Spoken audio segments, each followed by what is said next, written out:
good evening, and yes, I'd like to thank Carol and Frank and everybody for inviting me here. It is a great pleasure to be here.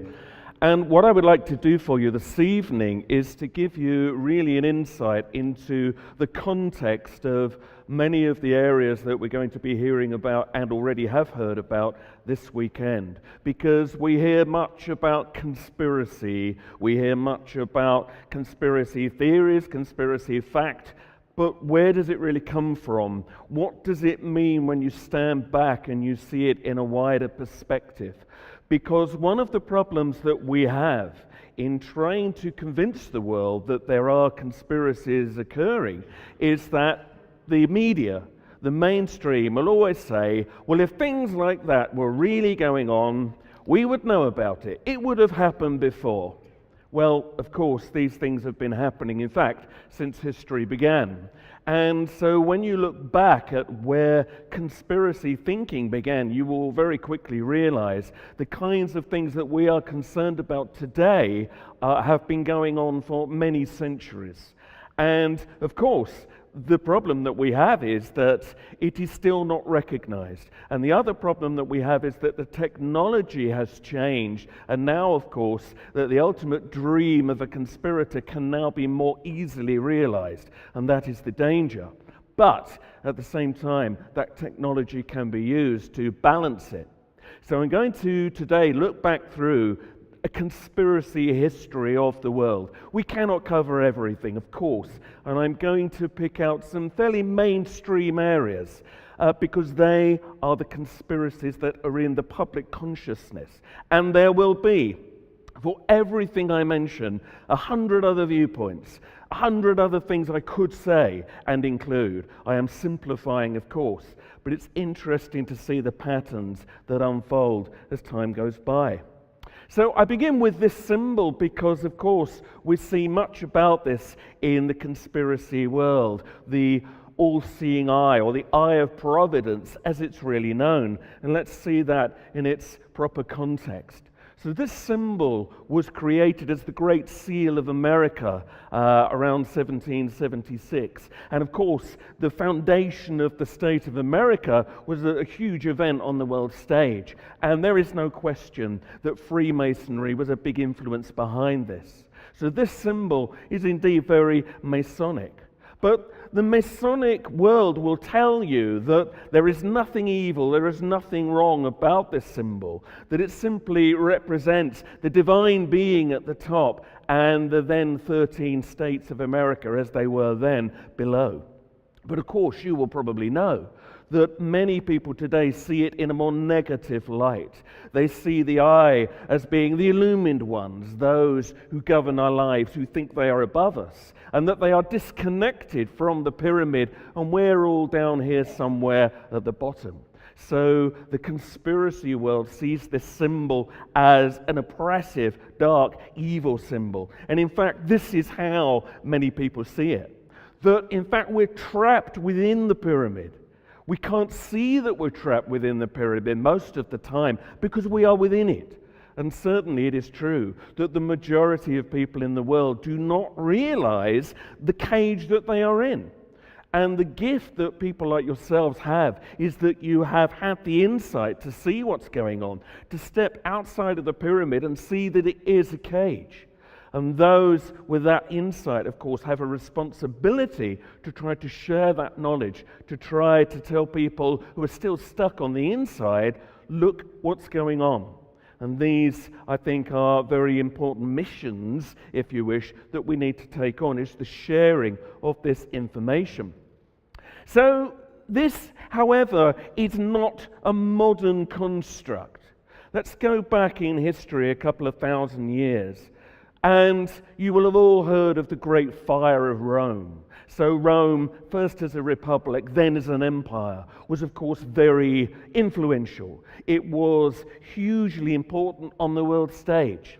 And this image here of the famous Nero, the Emperor Nero, playing music while Rome burned down, is still a perfect symbol for modern conspiracy thinking. It encapsulates everything.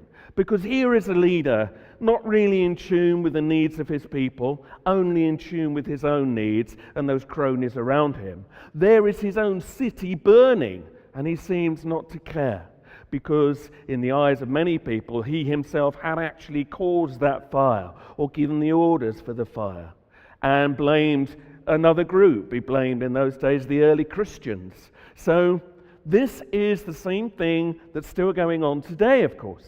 That many people believe there are inside jobs, that there are plots which are designed to make it look like somebody else was responsible so that they can then justify sanctions against the people they want to control. And there is a name associated with this act, which is false flag, the false flag attack. And in fact, that was based on a real tactic that not only the Romans but other ancient cultures would use, where you would attack your own ships under the colors and flags of the enemy to make it look like the enemy had struck, so that you would then be able to justify hatred against that enemy and then justify the wars and the withdrawals of freedoms that were necessary to help you win against the enemy. Well, of course, this is exactly what people think is still going on today. So what we may see as modern conspiracy theory is nothing of the sort. It is a continuation of a pattern that has been going on for a very long time. And of course, the Romans, what they were trying to do was create a unified world. Here is a map of the Roman Empire as it was pretty much at its height. And they were trying to create a world order. The world that they knew at that time, they pretty much governed it all for a while. And this is a dream that I think today there are people who look enviously at. Some would say the EU project is another attempt to bring this into being. And of course, there have been many attempts over the years to try to bring the world under one control and put many decisions in the hands of very few people. Now, we could keep going through history and find many, many examples of this kind of thing. But I'm going to leap forward here to the Tudor times. And in Elizabethan England, we find the seeds of what would become the British Empire. Because, it may seem incredible today, but once upon a time, Britain effectively ruled nearly 2/3 of the world. And I'm not saying that was done for good reasons or by good means, because it certainly wasn't. But the seeds of that were very much in the Tudor times. Queen Elizabeth I was very influential. They defeated the Armada. There were many plots and conspiracies that you could pick out from Tudor times. And indeed, if you read my book, Conspiracies, there's more about this, because there's many fascinating events that took place that have resonance with what is occurring today. And yet I will pick out just one conspiracy here which will take us on to something which may have resonance with modern times again. Of all the plots against Elizabeth, most of them were Catholics trying to unseat her because she represented the then Church of England. Okay, but then there was another plot right at the end of her reign where this man here, the Earl of Essex, Robert Devereux, in 1601, had a grudge against the court. He felt his standing was not important enough. And so he mounted a rebellion, and around 300 of his soldiers marched into London, and there was an attempt to basically unseat the Queen. Well, cutting a long story short, and if you go and see the film Anonymous about the Shakespeare conspiracy, you will see the Essex rebellion shown in that film. But cutting a long story short, it didn't work. Robert Devereux was executed, but there were people left over from that rebellion who would go on to create one of the most famous conspiracies of all time. And one of the survivors of the rebellion was this man here, Robert Catesby. Now, Robert Catesby, you may not know the name, but you will almost certainly have heard of the plot that he helped create, because Catesby was one of the founders of the Gunpowder Plot. By 1605, King James I had come to the British throne, and he was essentially expected to be very Catholic-leaning. His mother, bear in mind, had been Mary, Queen of Scots, who had been executed on the orders of Elizabeth. But in fact, when he came to power, he did not return the country to Catholicism. and he decided to keep the Church of England. Now that angered many Catholics. There was persecution against them in those times. And so the Gunpowder Plot was in essence a terrorist plan to blow up the Houses of Parliament and indeed the king and all his court, all at the same time. They gained access to cellars under the Houses of Parliament and packed them with gunpowder. And it was only uncovered at the last minute. One of the conspirators, and we still do not know who, warned his cousin, one of the barons who was due to be at the opening of Parliament that day. The warning was, don't go, because there is danger. Well, of course, that then created a stir, and they searched the cellars, and that's when they found Guy Fawkes, and that was the end of the plot. And there were executions and shootouts, and it all ended horribly. Now, you may say, well, that's just a planned terrorist plot, that it was an assassination attempt, and that's all there is to it. But where it becomes a little bit more interesting is, as years have gone on, there's been more interest in a very commonly held opinion at the time, which was that they had been sponsored to do it by the very government they thought they were trying to blow up, that they were patsies, that this was very similar to, of course, what we hear about with 9/11 and many other modern plots. Allow me to explain. So there was a Jesuit priest called John Gerard, and of course the Jesuits themselves have been accused of many conspiracies over the years. And they were very persecuted in these times. And here you can see Jean Girard being tortured on the front of one of the books today. He was hung by his hands in the Tower of London. Incredibly, somehow he managed to escape. He's one of the few people that escaped from the Tower of London, the famous prison. But he later on wrote an account of the Gunpowder Plot where he popularized the idea that the government of the day had in fact been behind the plot, deliberately to stir hatred against Catholics. And here's one of the lines that he wrote. He said, "For purposes of state, the government of the day either found means to instigate the conspirators to undertake their enterprise, or at least, being from an early stage of the undertaking, fully aware of what was going on, sedulously nursed the insane scheme till the time came to make capital out of it." So in other words, what he's saying here is the government not only knew about the plot, they sponsored the plot. And indeed, it did create a big persecution that followed against Catholics. And that's why even today in England, we have bonfire night every November the 5th that commemorates the plot. But originally it was intended to create hatred against Catholics. So this notion of patsies being set up, of plots actually being created by the other side to that you would expect, this has a long and an old history. So moving through the centuries, a little bit later that same century, we then had the Great Fire of London. So we've had the Great Fire of Rome. Well, of course, London had a huge fire in 1666.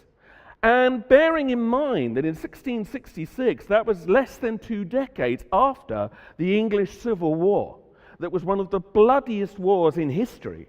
To this day, more English people died in that war than in the First and Second World Wars put together. And people do not realize how serious the whole Cromwell versus the King war was. So people were very jittery, and they were looking for people to blame when something went wrong. So naturally, when the fire burned a large proportion of London down, who were they blaming? Well, they found Catholics to blame, of course. And the Jesuits in particular were blamed. And there was great hatred against them, even though there is no evidence whatsoever that the Jesuits caused the fire. But into this morass of accusations steps this man here. And this man probably did more damage to the reputation of conspiracy theories in Britain than any other person, though you may not have heard of him. This man is called Titus Oates. He had been a Jesuit priest in training himself, but had then been thrown out. And he had a grudge against the Jesuits. And he and a colleague called Israel Tong decided to invent a plot that would create even more hatred against Catholics. So they spread the idea that the fire had been caused by Catholics. But more, they spread the idea that there was a secret plot to assassinate the new king, King Charles II, because of course they had executed Charles I, but then the Cromwell years hadn't gone so well as a republic, so they invited the new king, to come back. So Oates said there was a huge plot to kill King Charles, and it got more and more elaborate. The stories he told were more and more crazy, but they were believed. And there were 30 people executed on the back of his claims, until finally they started to get wilder and wilder. And then he started to say things like the plot was to assassinate Charles II with silver bullets to inflict an unhealable wound. And it became more and more strange and esoteric, until finally the judges twigged, hang on a minute, this bloke is nuts. And it was uncovered that it was all a lie. Too late by then, and yet then Titus Oates found himself in the stocks. He was eventually pardoned later on, but that's another story. The problem we have here is that because it was a conspiracy theory that was widely believed but turned out provably to be untrue, it did great damage. And after that, although conspiracy theories would never go away in the British Isles or anywhere, they certainly were never believed by the mainstream establishment ever again. And, one of the problems we have is that the mainstream will not acknowledge today conspiracies unless they are uncovered so provably. And then, when they do get uncovered, they reclassify them. Suddenly they're not conspiracy theories, suddenly they're corruption or crime, corporate crime. But in essence, they are conspiracies. But this did damage, and that may explain why ever after conspiracy theory went underground, and it was never so publicly discussed again. But that doesn't mean that conspiracies went away, of course. So one of the famous sort of basic sort of weights of conspiracy theory today is talk of the Illuminati. Well, the true Illuminati were a Bavarian secret society formed again in 1776, a lot of Masonic stuff going on there. And there was an attempt to create a secret society that would be very powerful and gain lots of power. Now, the truth is the original Illuminati were in fact persecuted and outlawed very quickly. And within 20 years, they were officially no more. But of course, many people today believe that they did continue secretly, or at least their ideas and plots were then taken up by other people and spread more widely. And that is why when you hear talk of global conspiracy, people will often say it's the Illuminati.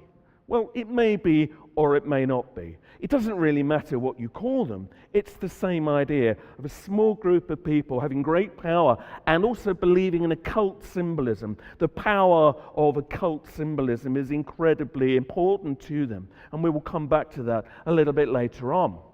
So you can see as the years go by, the basic roots of modern conspiracy theory have been there for an awful long time.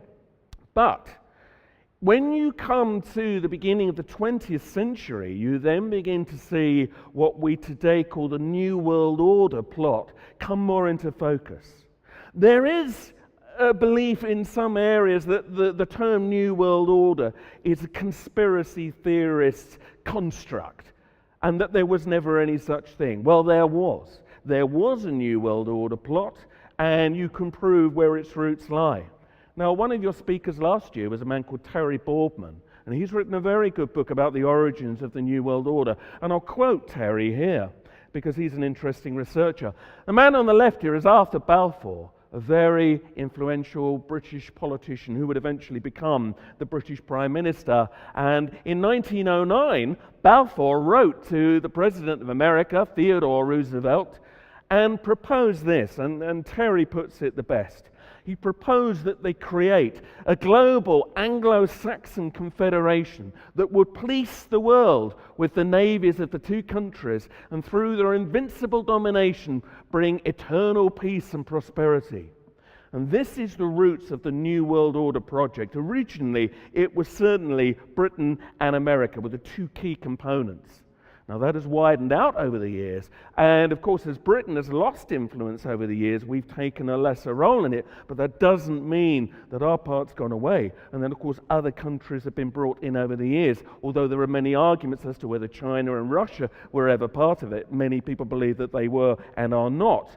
But the idea of policing the world is there. And of course, this was an idea that was then further advertised and, basically it stated what a marvelous idea this was by very famous people. H.G. Wells himself advocated a New World Order. The famous philosopher Bertrand Russell advocated a New World Order.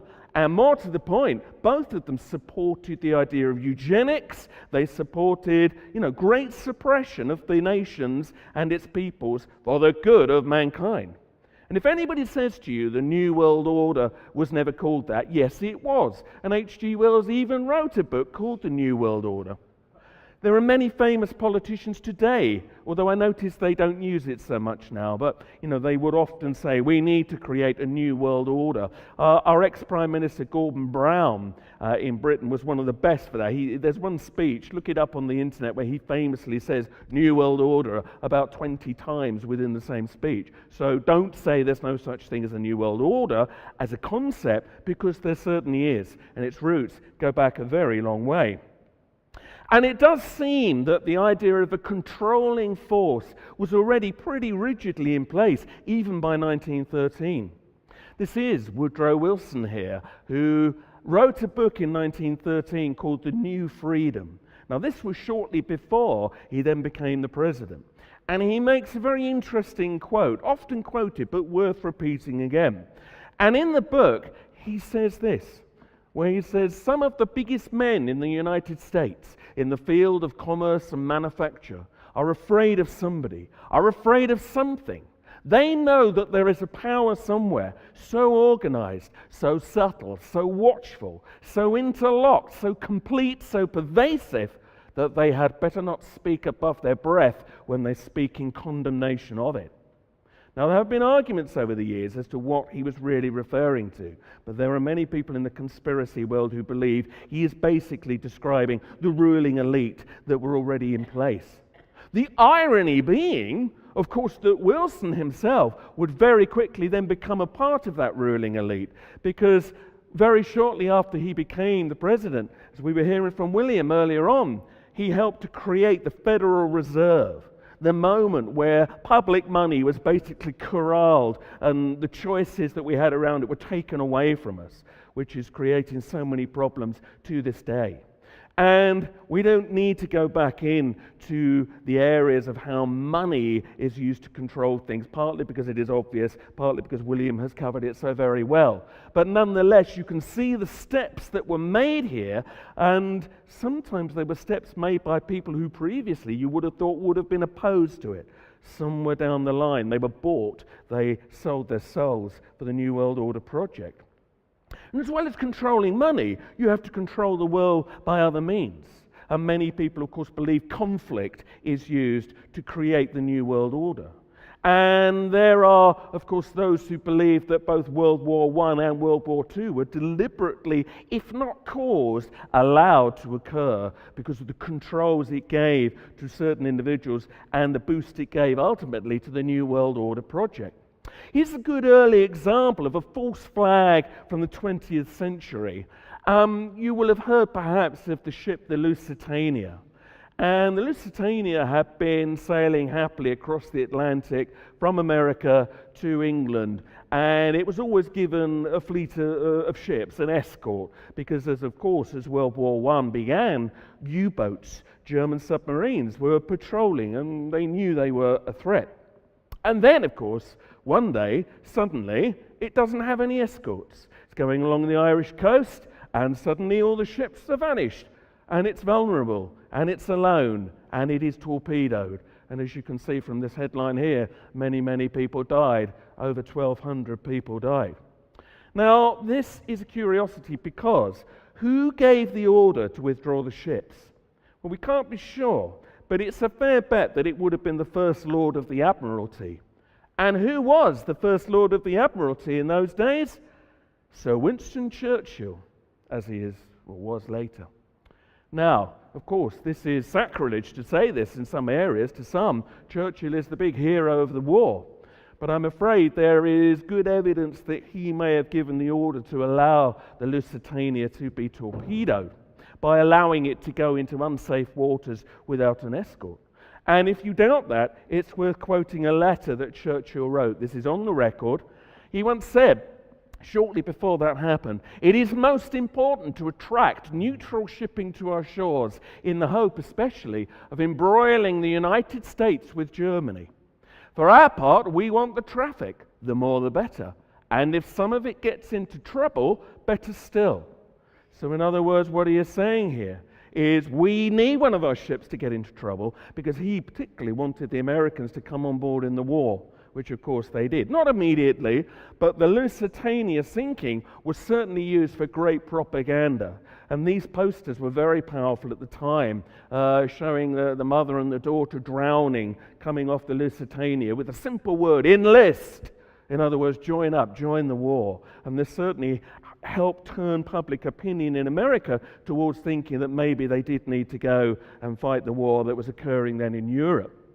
So the false flag attack is alive and well, even in more modern times, and of course we will see more. So when you then come into World War II, you see the same patterns on both sides. It is an interest to me that, of course, it is often said that the Reichstag fire in 1933, which enabled the then rising Nazi party to gain a lot more control, because they blamed the fire on the communists, and of course then the communists lost what positions they had, and then the Nazi party was able to rise to its full power, which previously it didn't have quite enough seats to do everything it wanted. After this, yes, it did.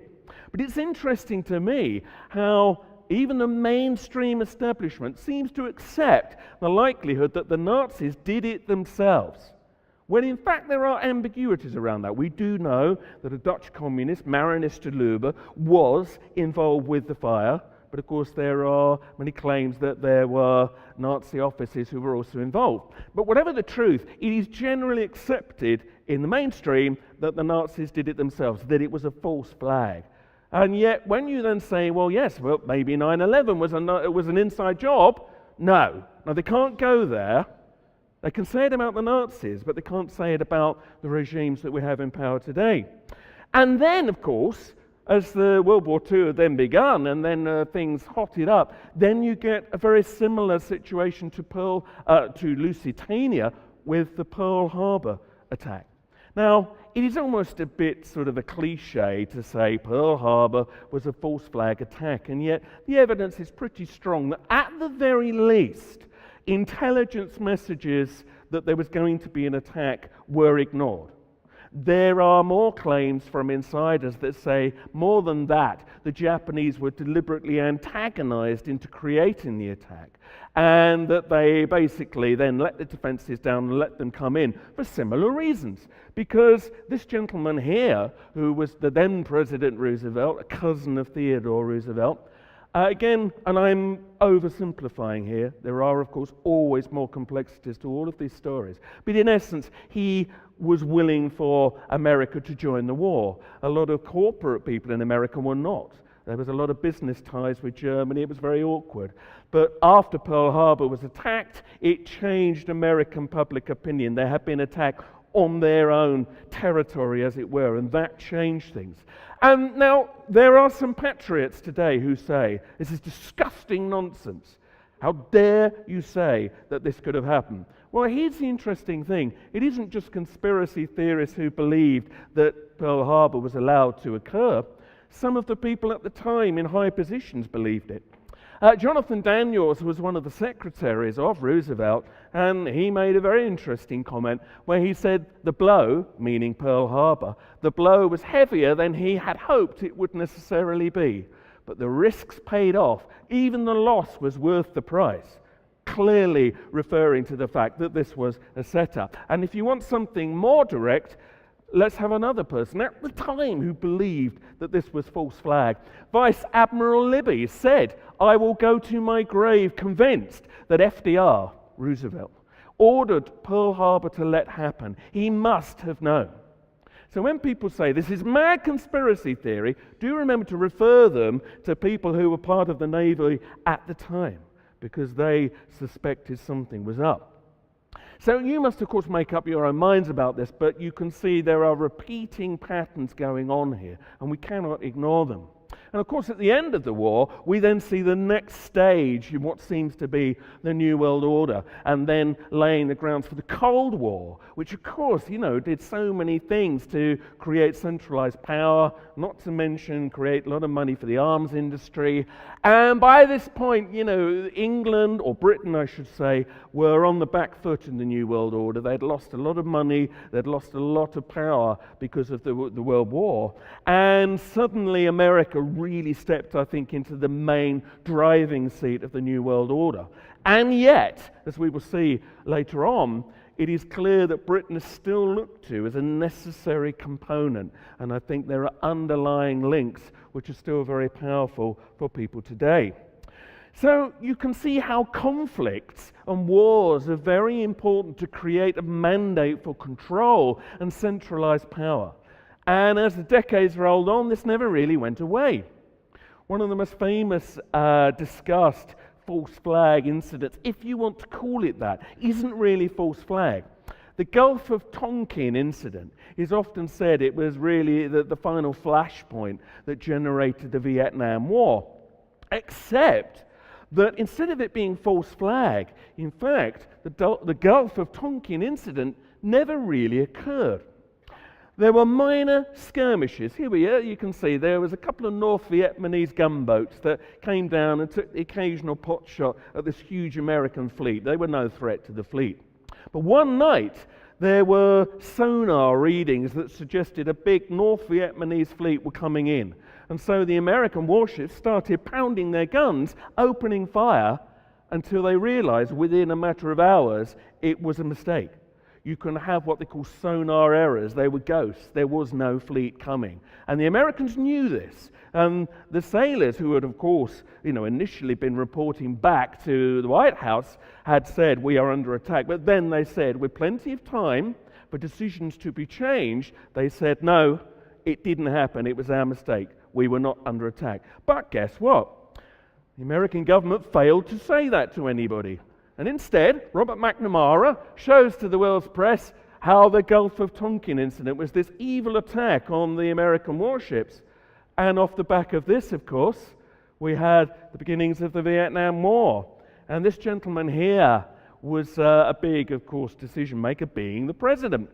So here we have Lyndon B. Johnson. You will see Mr. Johnson pops up a couple of times in the world of conspiracy theory, because unfortunately he seems to be associated with quite a lot of conspiracies, and he certainly knew that there had been no attack. It is almost certain that he knew that, but he still decided to use it as a basis to generate, of course, one of the most terrible wars of the 20th century, and you all know the rest on that. So conflicts sometimes are helped along by false flag attacks. Other times they are helped along by plain lies, simply lies. Don't even need to stage an attack when you can just say one has occurred. Very clever, much cheaper as well, although not in the long run. Now, another war that we had going on around the same time is worth a mention. Now, the Six-Day War of 1967, cutting a very long story short, was where Israel was getting more and more threatened by its neighbors and things were getting bad. But Israel decided to launch a preemptive strike against them. Now, this was not expected. And in fact, it was very successful because hence the title 6 Days War. 6 days later, Israel had effectively won the conflict. But the incident that is often quoted in the conspiracy world from this war is the USS Liberty incident. Now, I'm still astonished how few people often seem to know about this, so this is worth a mention. Many people think this is a failed attempt at a false flag attack. During the conflict, the USS Liberty was monitoring signals. Remember, the Americans were allies, of course, of the Israelis, but they remained neutral. They were not directly involved in that conflict. So why was it then that one day Israeli warplanes and Israeli torpedo boats came up to the American ship, the Liberty, and started firing at it and attempted to sink it? Now, this is something you could spend a whole 2 hours on, so I'm cutting a very long story short here. The general view is this, that this was an attempt to make it look like Egypt had attacked the American ship, because here's the interesting thing. Of course, again, the Israelis wanted, it would seem, America to come in fully into the war. Some say it was even an attempt to trigger World War III, inflate it to create the big New World Order plot.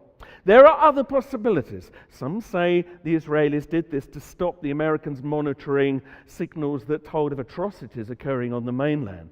And there are some grey areas, but one thing is not grey, which is the Israelis absolutely knew this ship was American and not Egyptian, as they claimed. And the torpedo boats were so near, there's no way they could not have seen that it was an American ship. It had American flags. It was an American ship.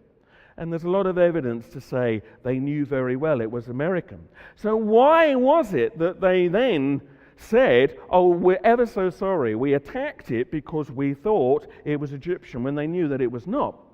And you can see here they even managed to torpedo the hull, but it didn't sink. Now this, I think, created problems, because of course had it sunk without trace, all hands dead, there would be nobody to testify that in fact it was the Israelis that did it. And this was problematic. And it was embarrassing even, it would seem, to this man here, Mr. Lyndon B. Johnson. Now, when told that one of his own ships was under attack, you would imagine that he would want somebody to go and help that ship. But when he heard that planes had been dispatched to go and rescue it because it was under attack, here is what he reportedly said. He said, no, I want that goddamn ship going to the bottom. No help. Recall the wings. Because he also knew, it would seem, that if the Liberty was still afloat, that was going to create major international embarrassment. There is still a campaign today from the survivors. Around 30, 40 men died on that ship, but the survivors are still campaigning for truth, saying they absolutely knew they were American. They were sacrificed for some attempted false flag that for some reason went wrong. Why didn't it sink? Why didn't the people firing the missiles go all out? There are many things. If you read the book, Conspiracies, I write much more about this because I realize I am simplifying here. But nonetheless, you can see it's another unfolding pattern here of false flag attacks. Now, talking of questionable American presidents, we have, of course, to just mention briefly, Richard Nixon. Because the Watergate affair is something that is not really seen as that big a deal in the conspiracy world. It's written off as being a bit of sort of espionage between political parties. But of course, there is actually much more to the story than that. And here's the interesting thing. So for those of you that still don't really know what Watergate was about, in essence, there was a burglary in these buildings here, the Watergate offices. So it was the Democratic National Committee headquarters. And some Republicans broke in. Now, we still are not clear, although I'll give you one possibility in a moment, we are not clear why they broke in, but they were looking for papers, they were looking for information of some kind, and they were discovered, and they were caught, and it was clear that this was not going to be able to be covered up. But of course, where Nixon got himself into trouble was that he did attempt to cover it up. Now, some have accused Nixon of giving the order for the burglary. That is still not settled. We don't know that. But we do know that he attempted to cover up the fact that Republicans have been involved. However, he then undid himself because he had installed in the White House a series of tape recorders that, unbeknown to many of the people in the White House, were recording every conversation that was going on. So, of course, when this then finally was made public, these tapes were sequestered. It was ordered that these tapes be given to the judges to hear what was on it. And, of course, there was very damning evidence on it that Nixon at the least knew that there was an attempt to cover up. And that's really what damned him, rather than the burglary itself. And it's interesting to note that maybe more might have been revealed. But the 18 most crucial minutes on the tape, guess what? Were accidentally wiped by this lady here, Nixon's secretary, Rosemary Woods. Apparently an accident, but interesting that a lot of people wonder what was on that 18 minutes. So, maybe it could have been worse, but either way, it saw the end for Nixon. So, you may say, it's not that big a deal. How does this link in with anything else? Well, it does perhaps. Because Nixon resigned, of course, and then that seemed to be that. But these two gentlemen here are just two people who were involved in committing the Watergate burglary. Now, Frank Sturgis and E. Howard Hunt are controversial figures, and we will never know who's quite telling the truth, but they were certainly part of the burglary, and they claimed that the reason they were going into Watergate was, in fact, to try to retrieve damning evidence that implicated them and various later administrations in the assassination of, guess who? Kennedy. Now, there are, of course, counterclaims, and some people say Hunt and Sturgis are liars, but it's interesting because some people have even implicated Sturgis and Hunt as being some of the additional gunmen that, of course, some people believe were present at the shooting of Kennedy. So here we are, 50 years later, we're still discussing it. We still can't really get to the bottom of it. And I'm not going to rake through the Kennedy assassination stuff again, but it's interesting how the Watergate break-in has links to this. And it may therefore have been much more important than it first meets the eye. Well, you know the details of what happened to Kennedy. We don't need to go through the gruesome, horrible shooting details. But it is, of course, now the classic sort of line, the lone gunman theory. Because this is where things divide. Because if you say there was only one man, and that's the official view, well, kind of the official view, as you'll see in a minute, not quite. But the official view is that Lee Harvey Oswald was the sole gunman. And that's kind of nice and easy, an assassination attempt. You will already know, especially if you've seen Oliver Stone's JFK, which in itself is not entirely accurate, but it makes a good point. There are many questions about the bullets that hit not only President Kennedy, but Governor Connolly. A lot of people say one gunman could not have inflicted this much damage. So this is the problem that we have. However, and here's the interesting thing. Of course, if you then say there are more gunmen, you've got to say there was a wider conspiracy. So that's when you get into all the cliches about the grassy knoll. The grassy knoll, here we see it, is simply a rise of grass where there were people who claimed there were other gunmen firing from above the wall. The arguments still rage today. But if you say there were other gunmen, then you've got to say it wasn't just one madman, that there were many other people, or at least one other person involved, and why and who were they working for? And then it becomes more complex. And we might have found out more about this, of course, were it not for the fact that Oswald was then himself shot dead by Jack Ruby. Oswald was being moved from the police station. Jack Ruby steps out, shoots him in the stomach. So we never heard Oswald's side of the story. But Jack Ruby himself is an interesting character. So Ruby, of course, gets arrested himself, and his claim was he was a nightclub owner, he was a patriot, and he was getting his own back for the people against this lone gunman. But it's not quite that simple, because I think it's clear that Jack Ruby expected to be let off for this crime because it was a patriotic act, but he wasn't. And when he began to realize he wasn't going to be released and he was going to go the full suffering route, he then began to come out with more information. And by the time he'd been in prison for a little while, he had himself become a conspiracy theorist. And here's an interesting quote from Jack Ruby. There was a press conference where he was able to be interviewed, and he said this. He said, "Everything pertaining to what's happening has never come to the surface. The world will never know the true facts of what occurred, my motives. The people who had so much to gain and had such an ulterior motive for putting me in the position I'm in will never let the true facts come above board to the world." And then a reporter said, "Are these people in very high positions, Jack?" And then he said, "Yes." So in other words, it would seem that he believes that he was kind of framed, although there's no question that he then shot Oswald, but he was framed as the sole perpetrator. Now, later on, he then claimed that people in his cell were injecting him with cancer cells, and he did indeed die of cancer in the police cells eventually. So we will never know his side of the story. But you see, the problem we have here is that Ruby and Oswald, far from being enemies, may in fact have been friends. Ruby was a nightclub owner. One of his strippers was this lady here, seen in her younger years here, Rose Chirami. Now, she had gone to the police on the eve of the shooting of JFK to warn them that there was a plot, because she had overheard Oswald and Ruby, who she claims were lovers, she had overheard them discussing the plot to kill Kennedy. Well, of course, she was not believed, and then, of course, the shooting occurred, and she was then given a very hard time later on as a liar, a fantasist. She'd made it all up. Well, maybe she did, but then more people took her seriously when she was found dead by the side of a road a couple of years later. And it certainly seems that they wanted to shut her up. There are many other witnesses, many other complexities to this that we could talk about. But I will just say this, in a little series that we'll have now in the next half an hour to the end.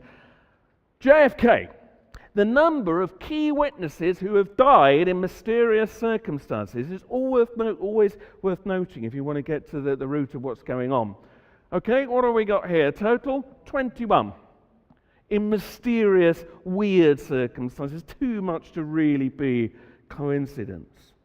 Note this, because we're going to see some other mysterious deaths as we go through. So, listen, I am simplifying here. You could go on forever about Kennedy and still not come to an agreement.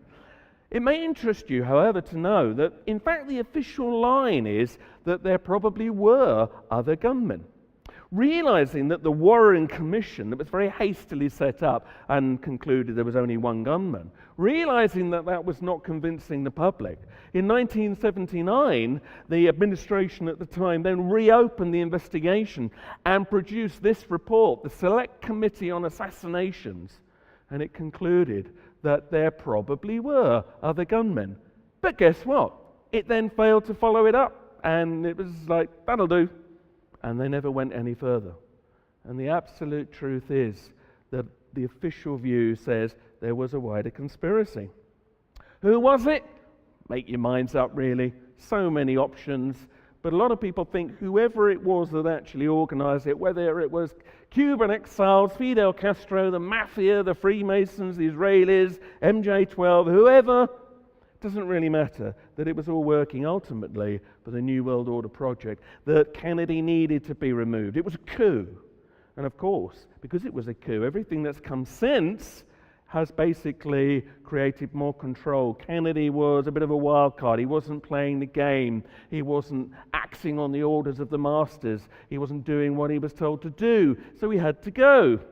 And of course, guess who some people implicate as being one of the key people who helped organize it? Our friend Mr. Johnson again. We can't prove this, but this is conspiracy theory in this case, and there's certainly evidence that he may well have been caught up with all of this. And then, of course, some years later, what happens? Kennedy's brother goes the same way, gunned down in a Los Angeles hotel. The same year, Martin Luther King dies. That was, I think, an interesting turning point in the public psyche, because by now conspiracy theories were rife. And by now, of course, it seemed that anybody that stood up for themselves and for good and right was just going to end up getting shot down. And it began to create a kind of feeling that anybody that was trying to stand up tall would be cut down. And it then began to create conspiracy theories that went into rather surreal zones. So, around 1969, it wasn't going to work. Here we see on the left Virgil Grissom, Gus Grissom as he was known. He should have been the first man on the moon. There's a reason why he wasn't. He was very dubious that this mission was going to work. He criticized the technology to the point where at a press conference in front of journalists, he hung a lemon on the capsule as an insulting symbol. And he said, I think our chances of getting to the moon are very slim. That's what he said, very slim. And he claimed to receive death threats. And he made an interesting quote to his wife shortly before. He said, if there is ever a serious accident in the space program, it's likely to be me. Well, what happened? Of course, a short while after, he was one of the three that died in the launch pad fire of Apollo 1. And Apollo 1 caught fire on the launch pad during training, and they died rather horribly. They were in a very oxygen-rich atmosphere. It was very ill-advised, number one. So a lot of people think this was sabotage. And certainly there were people at the time within NASA who believed it was sabotage. And Grissom's son, Scott Grissom, who was himself, he then became an aerospace engineer, also is convinced that his father was murdered. Scott Grissom demanded to see the capsule many years later in which his father died. He wanted to investigate. He didn't feel there'd been a proper investigation. When he investigated, finally he was allowed to look, he discovered a small metal plate that obviously at some point had been inserted into a little place deliberately made for it in the dashboard, in the cockpit of the capsule, that could serve no function other than to cause a fire. It served no function, it would have just created a spark. And in an oxygen-rich atmosphere, whoomph, you wouldn't stand a chance. As we were saying in conversation earlier on, also the hatch, which normally should be very easy to open and get out, was sealed shut, like they couldn't get out. So he went public saying my father was murdered. But that was really known at the time, because a NASA investigator shortly after the fire, this man here, Thomas Ronald Barham, was asked to investigate the fire, but he didn't come up with the right answers, because he concluded it was sabotage. And then he concluded also that just looking at the general state of the technology, it was very unlikely we were going to get to the moon. He was preparing a 500-page report. He'd made a preliminary, that's how we know what he believed. But guess what? One day, he and his family were in the car, and he mysteriously drove it directly into a train, and they all died. And anybody after that who was going to start questioning it probably went rather quiet. So I'm afraid there is a darker side to this. So another little game here, not very funny one. NASA, number of key personnel who have died in mysterious circumstances, 13. So I think it is clear that even though it seems like a silly conspiracy theory, there are people who take it more seriously at the top who don't want the truth to come out. And that's where you have to consider, hang on a minute, there's more to the story. Talking of strange deaths, okay, let's leap forward. It is interesting to me that if you look at the polls about the people's belief in why Princess Diana died, in Britain certainly, it is around 90% of people believe she was murdered. You can have inquest after inquest saying, no, it was a drunk driver. No one really believes that in their gut. There's a strong feeling that she was murdered. You probably know the story of Diana. So after the split with Charles, she decided to get her own back. She went very public, did lots of interviews, very damning. She revealed things about the royal family we weren't meant to know. And then, of course, one night, being chased by paparazzi photographers, the car slams into the wall of the underpass in Paris, and they all die. She didn't die immediately. We'll come back to that point in just a moment. So the problem we have is the official verdict says it was basically a drunk driver. The driver, Henri Paul, seen here on CCTV, is not in any of the footage seen to be drunk or in any way out of control of his own faculties. And it is acknowledged that the blood sample that they claim proves he was drunk had been switched. It got switched accidentally. They claim they switched it back and they did a double test and he definitely was drunk. But the interesting thing is that those same results reveal that if he was drunk, he had so much other toxicity in his body, he would have been too ill to even have got out of bed that day. There's something very odd about that sample, and yet you can see from the footage all was normal. There are many things you can say here. This has all erupted again in the press in Britain in the last few weeks, because the wife of an ex-SAS officer has gone public saying the SAS murdered Diana. So this is now coming all back to the surface again. One of the problems we have is that it is known and accepted that a white Fiat clipped the Mercedes in the tunnel. But the French authorities, funnily enough, with cameras all over Paris, say they never found the Fiat. Couldn't trace it. Too many cameras turned off that night. Interesting, isn't it? Well, when Mohammed Al-Fayed, who I accept some people do not take seriously, but hey, his son had just died in the crash, Dodi, so he's going to have a vested interest in knowing what happened. When he put his own private detectives on it, they found the very likely owner of the Fiat, this man, James Andanson. Now, Andanson claimed that he hadn't used the Fiat in some years and it wasn't him. But odd it was then that a little while later, Andanson was found dead in another burnt-out car. But here's the thing. there were 2 bullet holes in his skull, and he had been decapitated. And the official inquest said it was suicide. I leave you to think about that for a moment. This doesn't make sense, plainly. And yet, this never got properly investigated. Diana certainly thought she was in danger. She, let us not forget, and most people don't remember this, she believed her bodyguard, Barry Manicky, who died in a motorcycle accident some years before, she believed he had been murdered because it is said she probably had an affair with him. And the intelligence services wanted him out the way, so she believed in conspiracy theory, absolutely. And lest we forget, she told her then butler, Paul Burrell, and her confidant, Lord Mishcon, that there was a plot to kill her. She'd gone public with this, and the letters are ever so revealing. You may remember them. Here's one, written by the princess herself. And she says, cutting some of this out, she says, "This particular phase in my life is the most dangerous. My husband is planning an accident in my car, brake failure and serious head injury in order to make the path clear for him to marry Tiggy." You all thought I was going to say Camilla, didn't you?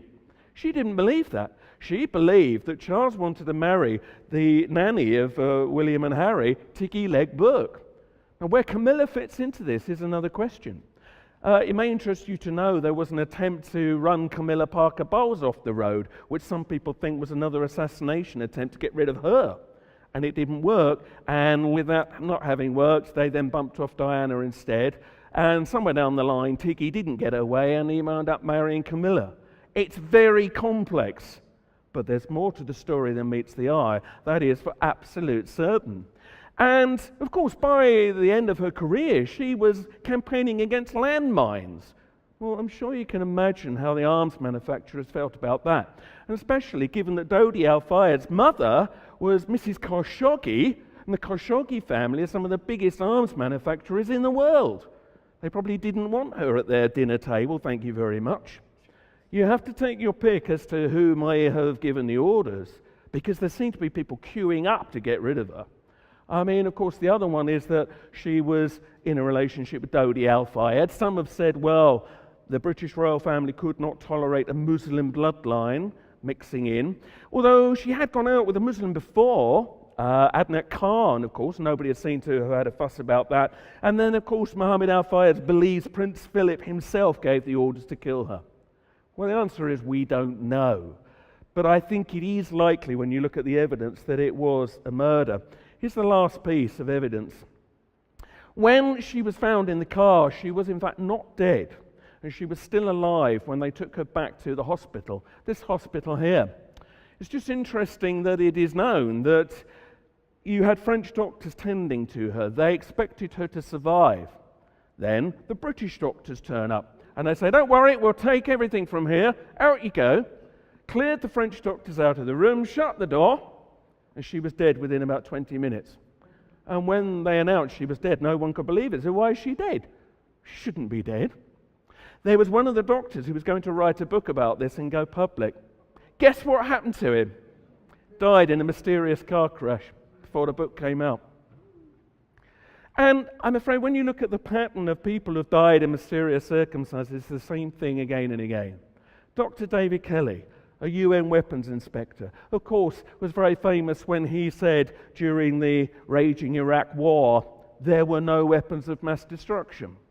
And then, of course, he was mysteriously found dead shortly after having testified to the government. He was shortly found dead in woods near his home. The problem we have is the wounds that we are told were suicide wounds couldn't possibly have killed him. He had very little drugs in his body. They couldn't have killed him. His body was provably moved from where it was originally found to where the police filmed him as he was slumped up against a tree. The police photographs show him sprawled like that with a knife and a bottle of water next to him, as if to make it look more like a suicide. Even one of our members of parliament, Norman Baker, wrote a book saying Kelly was murdered. So when MPs start saying that, you really know there's something very wrong with the story. And if you want the absolute evidence of that, bear in mind the official inquiry, which would you believe was a whitewash. Lord Hutton, who led it, decreed that the medical records that apparently proved that it was suicide could not be released for 70 years. If that ain't suspicious, I don't know what.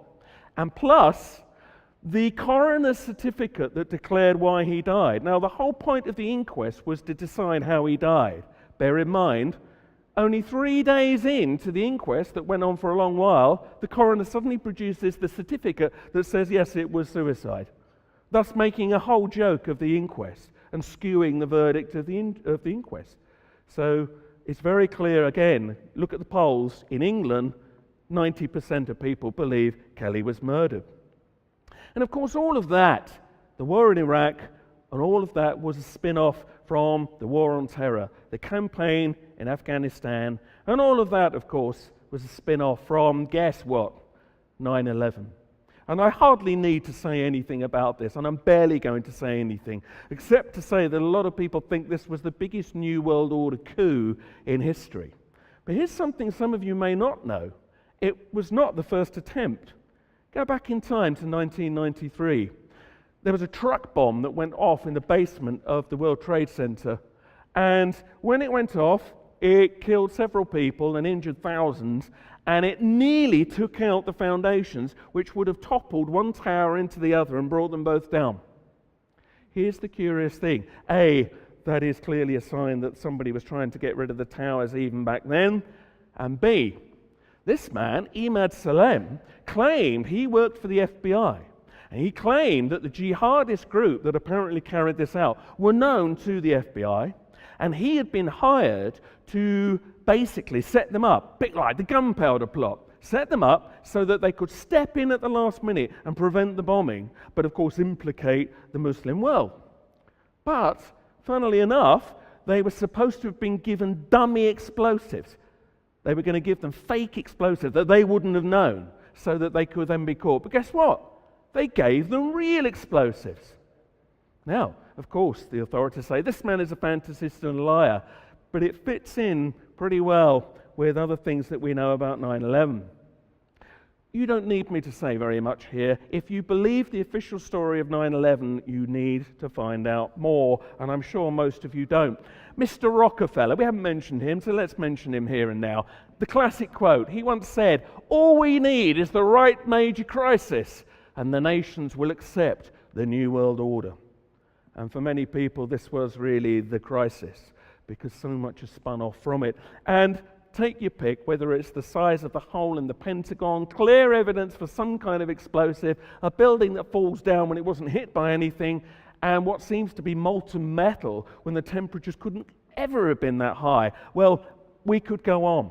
Whether you believe it was conventional thermite, or you want to go down the Dr. Judy Wood route that says there was some other weird technology involved, does it matter?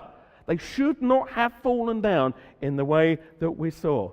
And there are questions after questions after questions you can ask, and I'm not going to ask them tonight because I suspect that most of you know them. If you don't know why people doubt the official story of 9/11, find out. You owe it to yourself and to your friends and family to find out. Because, of course, it's, what followed that really mattered. That said, those that have been trying to find out and have found some very interesting details and a lot of key witnesses on the day who can testify to things like explosives in the buildings. Well, funnily enough, quite a lot of them have died. How many? 12 at the moment. Odd that, isn't it? In mysterious circumstances. So, again, somebody's covering the trail. So, in Britain, we then had, in 2005, our own kind of mini 9/11, where we had these Muslims, we are told, who set off bombs on the London Underground and a bus. There are so many problems with this story. I don't know exactly what did happen, but the official narrative does not make sense. First of all, the time codes have been altered on the videos. They're not accurate.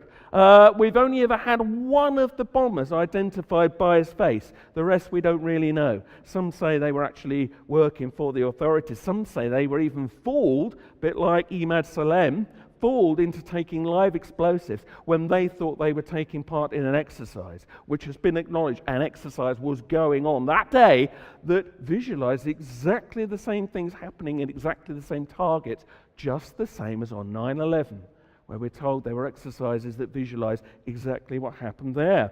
And there are so many problems. There are claims that suddenly, just when the bus was going to where it should have gone, 2 cars diverted it into Tavistock Square, which has a lot of New World Order connotations. And there's a lot of, even in the mainstream, this information is available, a lot of witnesses on the day said the explosions came up from beneath the trains, not inside from the rucksacks. And there are several people who've testified to that, and there are photographs you'll find on the internet clearly show blasts beneath the trains. But again, it got us on message, it made us join the war against terror, and everything that's happened since, of course, with the campaigns in the Middle East and everything that I suspect many of you know about, spin off so much from that event. It was necessary, it was needed, and it earned a lot of money, of course, for the armaments manufacturers. War is business.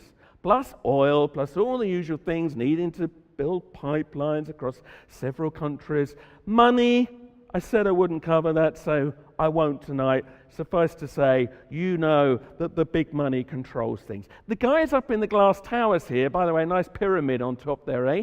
How's that for an occult symbol? It is said, by the way, if you follow the lines of the pyramid and Canary Wharf, this is the modern financial centre of London, not the city of London, but a little bit outside. If you follow the lines of the pyramid, it is said it gives you the exact dimensions of the Great Pyramid of Giza. That's an interesting coincidence, isn't it? But we know the people in the glass towers could solve all our problems tomorrow if they so chose. They don't, because they don't want to. And instead, 9/11 and all the campaigns and the wars we've had since have given birth to the restrictions of freedoms that we, I think, all know about. And I know in Denmark you have your own issues going on. And I've heard it said a couple of times in the last 24 hours, you're being used as a kind of test case to see how far the rest of the world can be pushed in terms of being very organized and stamped, and a bit like the old 60s series, The Prisoner. Apparently you have a number here, is that true? Well, I would like to think of The Prisoner. Remember the old series? I am not a number, I am a free man. But, of course, microchipping is coming round the corner. We're already microchipping our pets. Health and safety in Britain is used to control us, in the name of keeping us safe, of course. And we have more surveillance cameras in Britain than any other world, so we're winning on that one. Body scanners that show your wobbly bits at airports. Why? Because we're afraid of terrorism. So, again, as William said, the fear works very well. Briefly, back to bin Laden and all that. I mean, is there anybody here that really believes it was bin Laden they shot dead in his underpants? Any takers? Funny that, isn't it? Because again, there are so many suspicions around it, and we don't need to go into that. It doesn't add up, and no proof was ever offered that he was the man. And funnily enough, some of the people from the SWAT team that took him out, who maybe could have actually given us more details, all died in a helicopter crash shortly after. So we can't ask them now, isn't that curious? But one thing about bin Laden, let's briefly then bring this man into things. Zbigniew Brzezinski is seen as a key architect of the New World Order. Let us bear in mind that he it was that in effect created Al-Qaeda. Want the evidence? There he is, showing bin Laden how to use a gun. Because, of course, in the days of the Soviet occupation of Afghanistan, they needed freedom fighters, so they got the Mujahideen and gave them arms and said, you fight the Russians, and you're good boys and girls. And that was all fine until one day it didn't suit the Americans to see it that way, so of course then they were reclassified as terrorists. I wouldn't say to you Al-Qaeda doesn't exist, I think that it does, but I would say that its importance was certainly massively exaggerated over the years, to the point where it's self-fulfilling. It's becoming the very big organization that we talked it up to be. But I think there's a lot of evidence they were a bunch of tin pot militias who were sort of like not that effective, who we've elevated to a position now of being this incredible controlling force. Although now, funnily enough, we find ourselves on the same side by saying we might back the Syrian rebels. So we live in very strange times. We're not going to go into Syria, Egypt, or any of that tonight. Suffice to say, there's clear evidence of Western interference there from the start, wherever that story is going to go. And I have a feeling it's not going to plan, actually. So maybe there's hope there, but we shall see. But getting back briefly to Brzezinski, of course, this wouldn't be a problem if he still wasn't so influential. He was one of Obama's backers. And although publicly he has not agreed with everything Obama has done, there's no question he's the father figure in the background. And if you haven't already read it, do go and find a copy of Brzezinski's book, The Grand Chessboard, in which he pretty much lays out the New World Order plan as a marvellous thing. This is the thing, you've got to get into their heads. They think they're doing good. He says it's marvellous to control the world and, do what we need to do to set up conflicts if it makes the world, well, not a good and happy place, but a controllable place. And he sees that as a good and happy place. And some people think there was a good intention behind the New World Order. Some people don't think people like Arthur Balfour was evil. He really thought the world would be better if we civilized it. But now it's turned into this. And now what's happened is power's fallen away from our democracies, or whatever stood for them once. And so now it resides in organizations like this. Interesting to note, though, that this year in Britain, the Bilderberg Group, of course, had one of their meetings there, and there were protests, and it did get some mainstream coverage. And two of our ministers were forced to stand up in Parliament and explain what they were doing at the Bilderberg Group meetings. And they didn't make a very good job of it. They came across badly. So now they're under the spotlight. People know in these quangos, in these strange, undemocratic organizations that effectively run our lives, they know that we now know that they exist. So that is going to change things, I think. If you go onto the internet, you will find many diagrams of how they think the world is really run. And you can choose yourself where you think you are in it. If you think you're up here, what are you doing here? Apparently we're all down here, the sheep at the bottom. Who's at the top, though? Who's at the top? Well, for some people, of course, the person at the top's this person.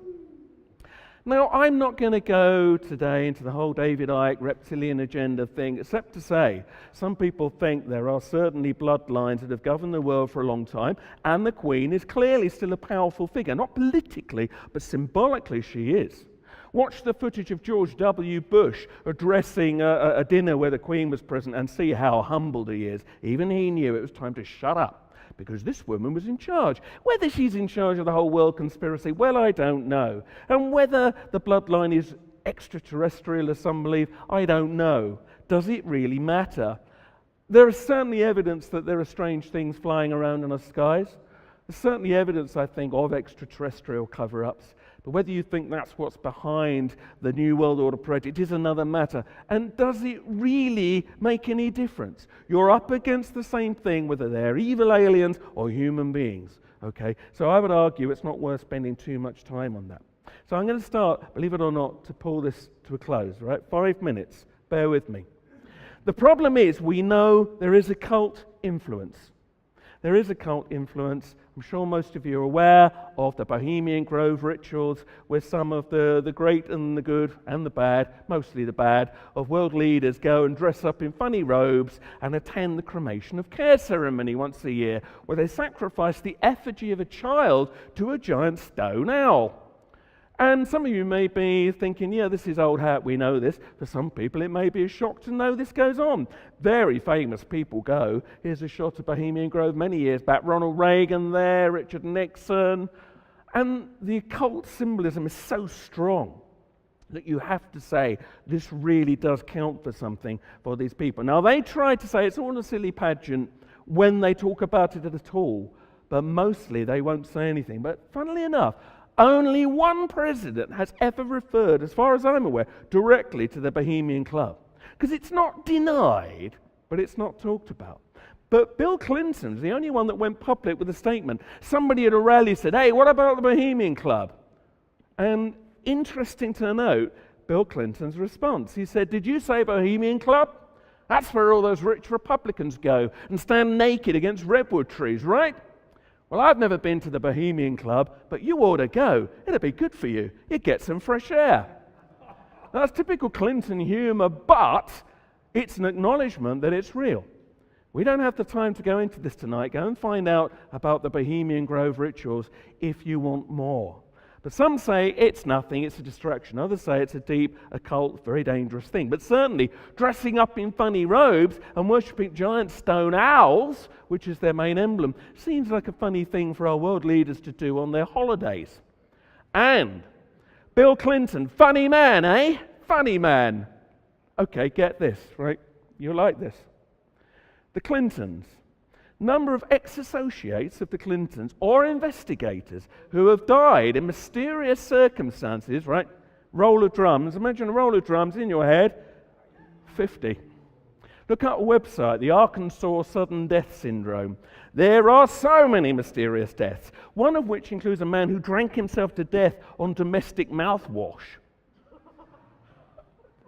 There's something, now I'm not accusing the Clintons of doing this, but I would just say this.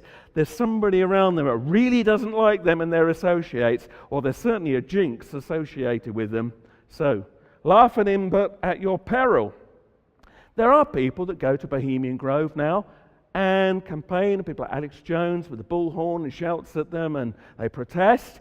And maybe that's why there are plans to get rid of us all. Because, of course, one of the big conspiracy theories that we're hearing more and more about is the depopulation program. If you go to the state of Georgia in America, you may find these stones, the Georgia Guidestones, which seem to have in several different languages recommendations for the future of the world in a kind of a New World Order vision. And one of the things that it says we should have is a world court, or in effect, a one world government. One of the other things it advocates and says would be marvelous is eugenics. So going back to H.G. Wells again and all of that. But the most disturbing thing of all is that it says the global population should be kept below 500 million.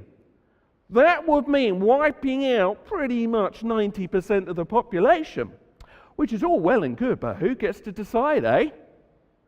A lot of people think there are plans afoot to reduce the population, either through viruses or general poisoning us through terrible additives in our foods, and therefore they go and they protest occasionally. Every now and then the Georgia Guidestones get vandalized. The elite want 80% of us dead.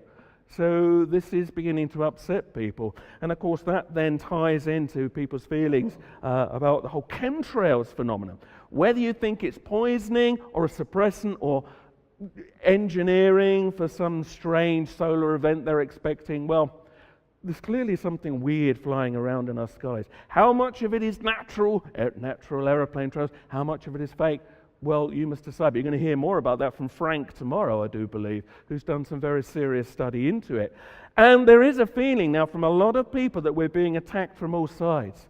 The other one, of course, is HAARP, or things like HAARP. You don't know what the HAARP project is. I mean, officially, it's offline at the moment. They say it's not working, although you may be surprised to learn not everybody believes that. However, they set this up in Alaska in 2007, the High Frequency Active Auroral Research Program. And officially, it's there to sort of do experiments with rocking the ionosphere, military communications. They can create their own aurora in the sky now by zapping the sky with energies. Problem is, a lot of people think it's doing more than that, and some people think it's responsible for some of the terrible disasters that we've had, whether it be earthquakes or volcanoes or tsunamis, and they're using it to create, if you like, weather wars, that they can actually generate disasters and make it look natural, which seem to occur to countries at odd times. Now, I can't tell you if this is true or not, but I can tell you this. The fact that so many people believe this is going on is a sign of how badly things have suddenly gone. We cannot go on like this. Either they wipe us out, or we stand up and we do something about this, because this is no way for the world to be.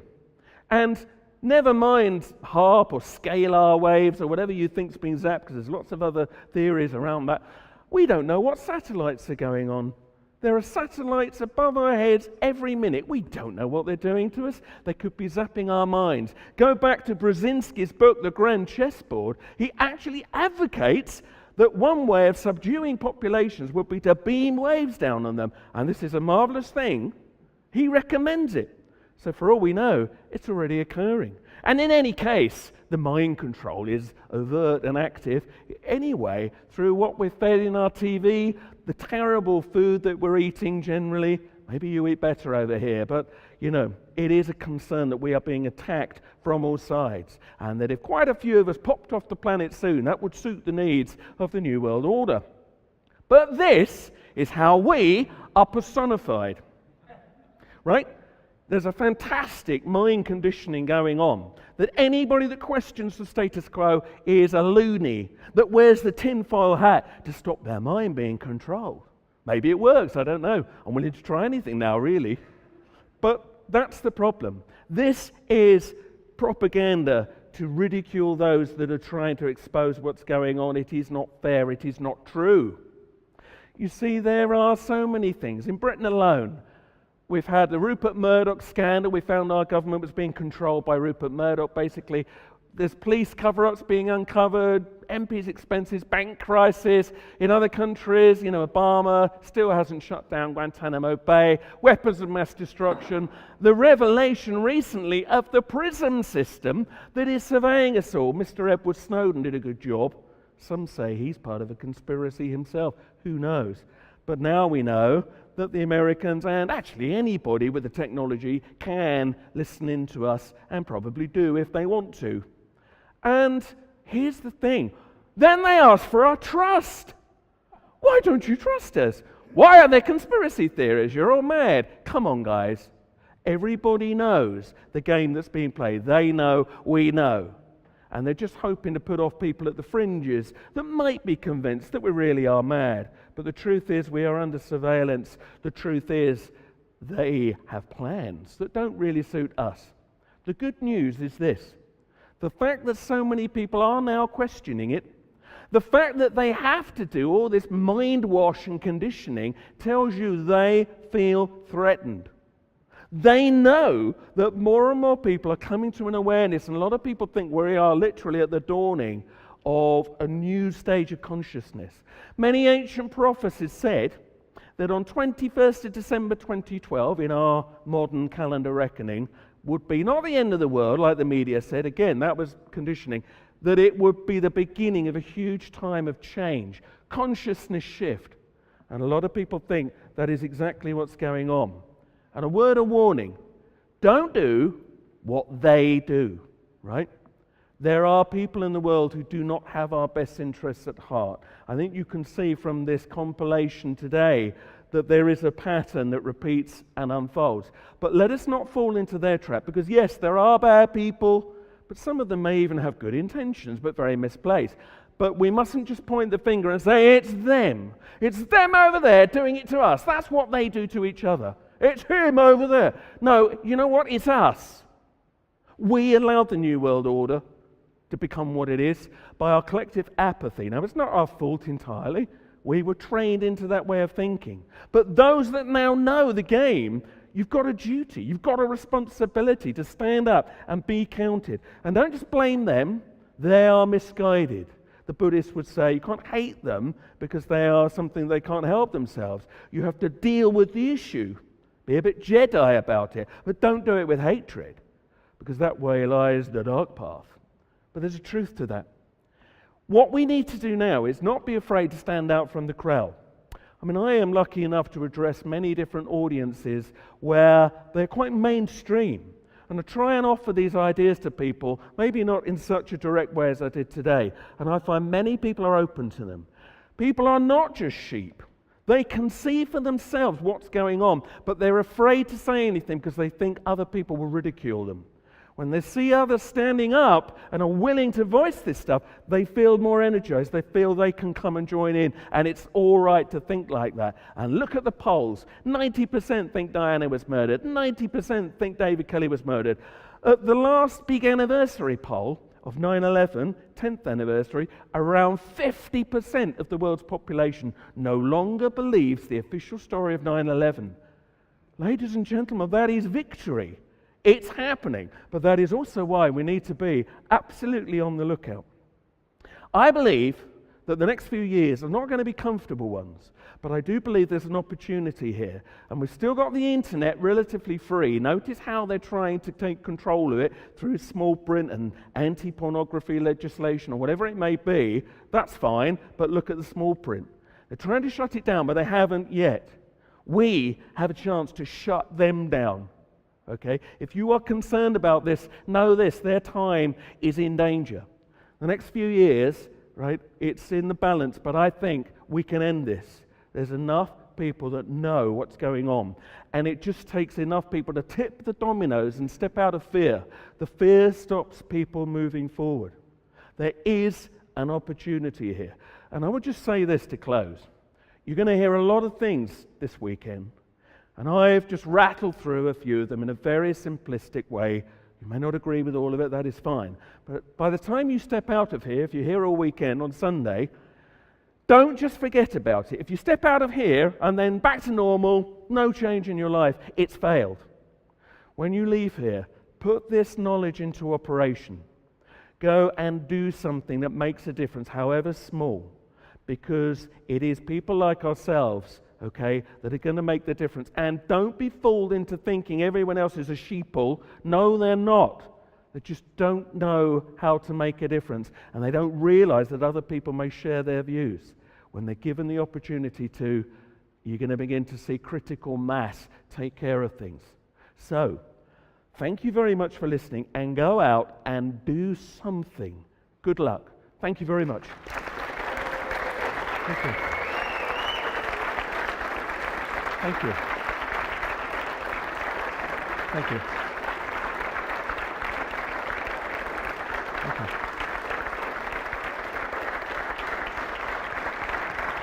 Thank you.